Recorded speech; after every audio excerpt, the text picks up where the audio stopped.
So I've run SOLIDWORKS Simulation before. I took the simulation class, but I've never run a frequency study. So I'm going to go into Solid Professor and search for frequency. Looks like I've got a couple of lessons here. So this entire course covers SOLIDWORKS Simulation Professional, which gives me a lot of capabilities for simulation. And in this lesson, I have multiple different versions available. So if you're working with an older version of the software, you can download the files and work in that version so that any enhancements aren't included, so you can see exactly how it worked at that version. This frequency study tells me how to do it. It's a pretty straightforward process, but there's other things in Solid Professor that are extremely useful and helpful. If you're using SOLIDWORKS, 3D Experience, any other CAD program, even Mastercam has a fantastic library of lessons and tech tips and other videos and learning resources that are really helpful. So no matter what tools you're using, there's some really great lessons here. There's even things like GD&T or graphics visualization that gives you the capabilities to sort of on your own learn additional topics as needed to help you with what you're doing. So I'm going to go ahead and use what I've learned in Solid Professor. I'll create a new frequency study. I need to apply a material.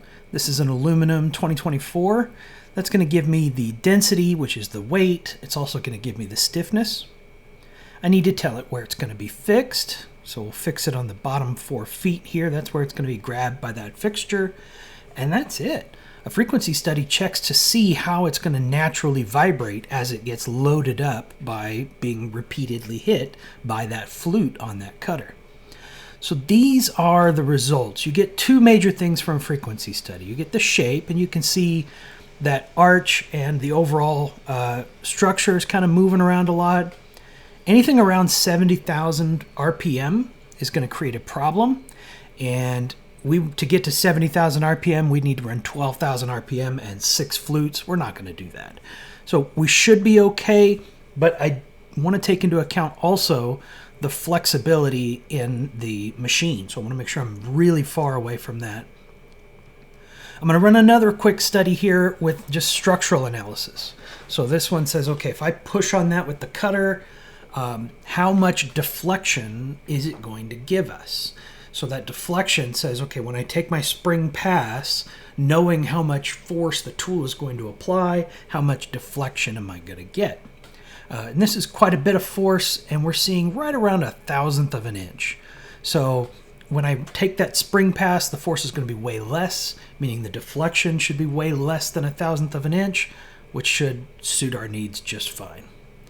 So I'm going to go ahead and build that fixture to make sure we're nowhere near that resonant frequency. We're going to really raise it up, and that's one of the things that SOLIDWORKS does a great job with. As you saw, you can easily design your fixture in Mastercam, but inside SOLIDWORKS you have some additional design tools that make this job really easy. So this is a complex design. I need to support these arches, and so I just kind of put in some splines and matched it up to the geometry and extruded it up till it hit that bottom of that part. This makes it possible for me to design right on the model, build it right up to the geometry so it's going to be a perfect fit, and get everything where I need it.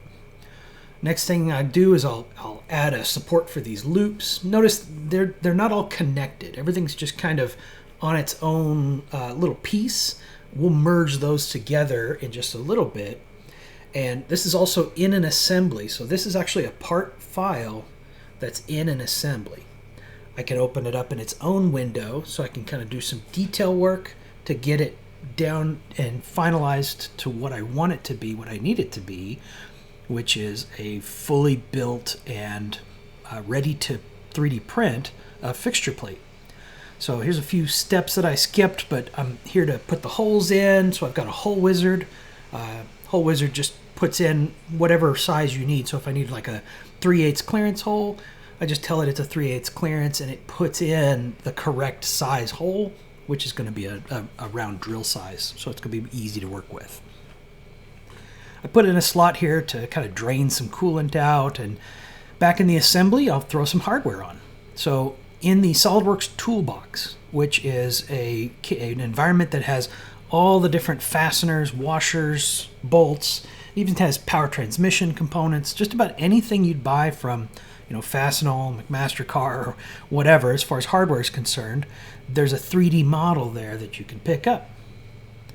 We'll add a few final details to this. We've confirmed that it fits inside the assembly environment, so now what we want to do is get it printed. And to print it, we're going to go into Formlabs. So this is the pre-form software, and we're going to use the Fuse printer. Now, Fuse is the SLS, which is selective laser sintering. Pick the machine and the material. And what's so great about SLS is it does a great job of giving you large volumes. It's printing on a powder, and it's laser sintering, it's laser melting the surface of that powder, and then building it up layer by layer of that powder. So I just bring in my part, and I can put it wherever I want. So unlike a lot of 3D printing technologies, I don't need to create supports because it's going to be embedded in and sort of buried under all that powder. I can really put it in any orientation I want.